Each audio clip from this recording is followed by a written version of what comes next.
So,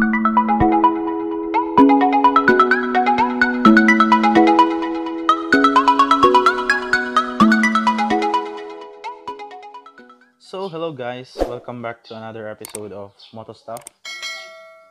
Episode 5 na ata tayo ng Moto Stuff. And for i-feature naman natin ngayon, nawawalan ako ng boses, is itong voltmeter with charging hub. So, yan, on natin para makita natin kung kailangan na ba natin palitan yung battery natin. So, as of now, 12.2, normal reading yan. Pag nasa 10 or 11, medyo alanganin na yung battery natin. Pero kung medyo hindi naman umaandar yung motor mo and nasa 11, okay pa yan. Pero pag umaandar yung motor mo and nasa 11, siguro kailangan palitan mo na yan. So ito, nabili ko to ng siguro nasa 200 plus or 300 plus. Pakita ko na lang dito sa picture, sa screen. Yan, kung magkano bili ko and kung saan ko nabili. Salamat sa seller. And waterproof siya. Ilang beses nang nakarwashan yan, hindi pa rin nasira. Nauna pang nasira yung TDG Blue Water natin sa previous episodes kung napanood nyo.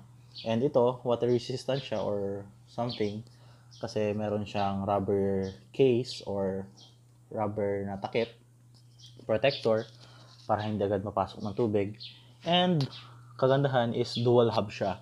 So, pwede yung sa cellphone mo, at the same time, pwede dun sa action camera mo. So, yan. Yun ang kagandahan niya, dual hub. And yung iba, meron pa sila yung cigarette. Ayun, yung pagsaksakan ng sigarilyo. Basta yun. Yung may socket siya na pang sigarilyo para cigarette lighter, sabi na natin. Para pwede mong sindihan yung sigarilyo mo. So yan, dito siya sa likod, pakita ko. May on-off siya para hindi siya palaging nagra-run. Ayan. On, off yan. Ito yung on.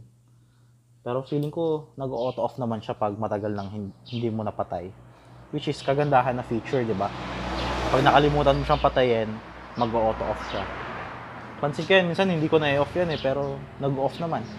Ewan ko, siguro may something sa board niya na if 1 hour or more na hindi mo napatay, mag-auto off siya. Para hindi masayang yung battery mo, di ba? So yun lang naman, voltmeter with USB hub. 2 hub USB charger. Yan. Maraming salamat sa panonood. This is Miss Senpai daw.